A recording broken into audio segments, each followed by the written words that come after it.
Good morning, dear students. We are studying about the chapter My Childhood, which is the story of APJ Abdul Kalam. And we have studied that what are the things taking place in mostly we are discussing about the social inequalities that were available and how he was able to adjust with those situations. And one example already he has said, and there is another example, and he was telling about his own teacher Shiva Subramania Iyer, who was a science teacher, and he was very much fond of this student, and he used to say that you are having so much amount of capabilities and you can bring up you can go into very higher levels. And one day he invited me to his home for a meal. His wife was horrified at the idea of a Muslim boy being invited to dine in her ritually pure kitchen.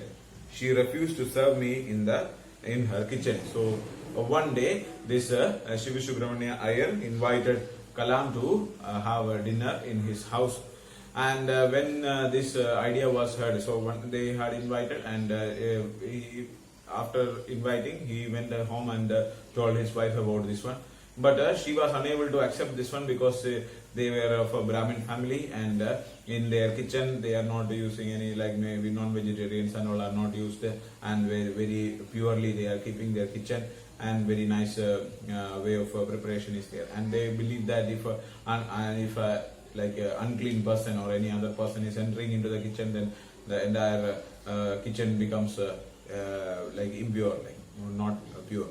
Okay, so such type of beliefs are there, and she was not having it was not able to be adjusted by the wife. So she when Abdul Kalam came to his house for having the food, then she was not ready. Normally when she, like, if anybody is coming to our house and our wife is serving the food, and she when in his house when he had come, then this wife was not willing to distribute or serve the food to the child. Okay. Shiva Subramania Iyer was not perturbed, nor did he get angry with his wife, but instead served me with his own hands and sat down beside me to eat his meal. So even though he was little bit disappointed by the activity that the wife is telling doing, but he did not show any kind of like a disturbance, or he did not get angry with the wife. He did not say anything negative or anything like that. So he was just behaving normally, and he himself started to serve for Abdul Kalam, and not only just served him, but also he sat beside him for having the food. So you can just see the picture here. One picture you can see, and in that you can see that the wife is serving. That is in the next time. In the first time, the wife was not willing to serve, and this Shiva Subramania Iyer itself had served the food to Abdul Kalam, and he also sat beside him for having the dinner. His wife watched us from behind the kitchen door. So, and she was not entering to the kitchen, and she was just hiding behind the kitchen door and observing how what he is taking, okay, or how he is having the food. I wondered whether she had observed any difference in the way I ate rice, drank water, or cleaned the floor after the meal. When I was leaving his house, Shiva Subramania Iyer invited me to join him for dinner again the next weekend. And she was observing how he was taking food from the behind the door, and when he was observing, then he was feeling little bit ashamed about having food there, and he was thinking that is there any difference in the way that he was having food or drinking water, or the way that they are cleaning, because like in different religion and different houses, different type of traditions will be there. So the way that they are eating and the way others are eating may be entirely different. Okay, so he felt that there may be some kind of differences will be there. And when he was after the food, when he was about to go, then the Shiva Subramania Iyer again invited him to have the food in the next weekend. Observing my hesitation, he told me not to get upset, saying once you decide to change the system, such problems have to be confronted. When I visited his house the next week, Shiva Subramania Iyer's wife took me inside her kitchen and served me food with her own hands. So the next he has invited for having the food in the next weekend, but Abdul Kalam was not feeling comfortable with that, because already he knew that the wife is not interested, and it is not good to have food when when somebody is giving to us something, and if you come to know that they are not giving us with their full heart, then we don't feel like to receive those things, So if especially like food item, if somebody is giving us a food item, and if we find that they are not giving it full of their mind, we can say that we do not feel happy or do not feel like to eat it. So here he was also feeling such kind of a difficulty. So he had the food, but next time he was invited, though he was not showing much interest in that. And the Shiv Subramania Iyer could understand that there was some kind of difficulty with him, and he said that you need not to worry about these type of things. If you he said that once you decide to change the system, such problems have to be confronted. So confronted means to face. So once you have decided to change the system, so he has a decision to change the system. So the system is that if a Muslim boy cannot come to a Hindu family, or a Hindu boy cannot come to a Muslim family. Such kind of tradition people are using, and Shiva Subramania Iyer wants to change that kind of system. And he said that once you are deciding to change the system, it is not possible that everybody may accept this one. There will be lot amount of problems that we may have to face, but we don't need to worry about those problems. And when he visited the next week, but the entire situation was entirely different. So in the first time when he went to the Shiva Subramania Iyer's house, then the wife was not willing to accept him to the kitchen, and she was not willing to serve him. But when the next week when he came there, then the wife was welcoming him and invited him to the kitchen and made him seated there, and not only that, he served the food with her own hands. Then the Second World War was over, and India's freedom was imminent. Indians will build their own India, declared Gandhiji. So the Second World War was over, and India was expecting to receive the freedom. And the Mahatma Gandhi said that Indians will build their own India. So Indians will build our own India. We will create our own India. The whole country was filled with an unprecedented optimism. I asked my father for permission to leave Rameshwaram and study at the district headquarters in Ramanathapuram.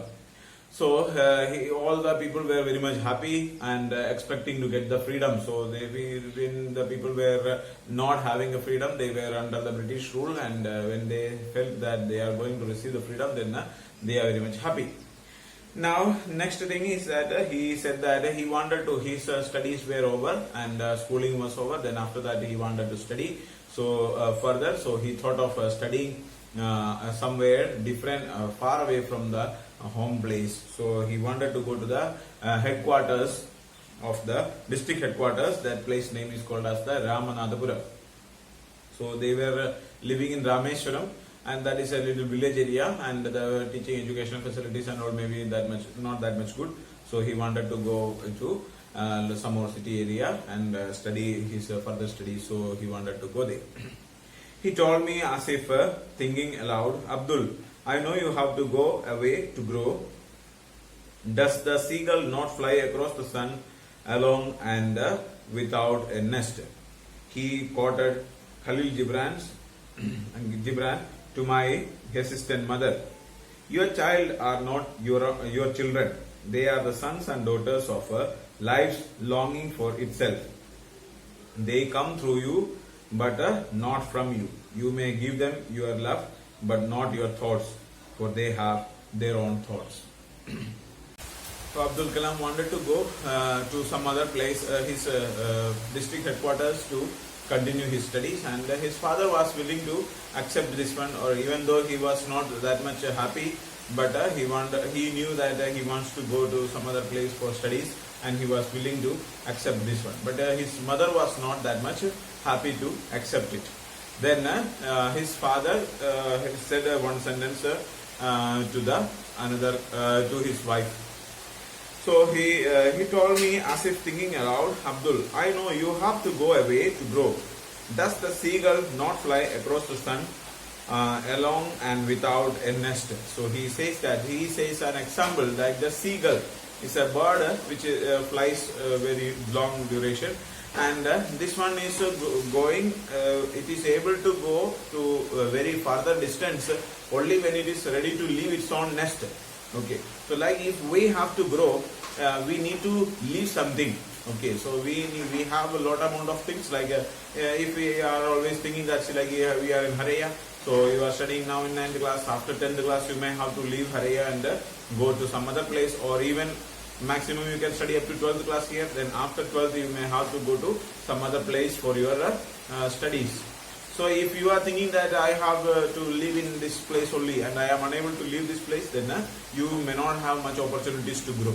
So that is what the father is telling. So his father is able to understand this type of situation, and he make her wife believe that, or accept, in order to make her understand about the situation. He quotes the one sentence of Khalil Gibran. So Khalil Gibran is a very famous writer, and his one sentence, he said, your children are not your children.